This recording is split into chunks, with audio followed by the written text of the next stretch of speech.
My name is Tomek Małek, and today I would like to show you how to prepare warm, delicious and healthy mocktail based on an exceptional English breakfast tea by Dilmah. First, we place 10 pieces of fresh turmeric inside of our mixing glass. Then 10 pieces of a fresh ginger, full bar spoon of a grounded turmeric, 40 milliliters of a fresh carrot juice, 200 milliliters of a bee honey, and we add juice from 1 lemon.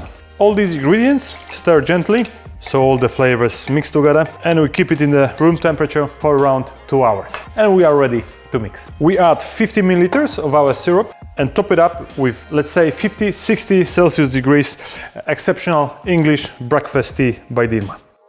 And we garnish it with a thin slice of a fresh turmeric. Cheers!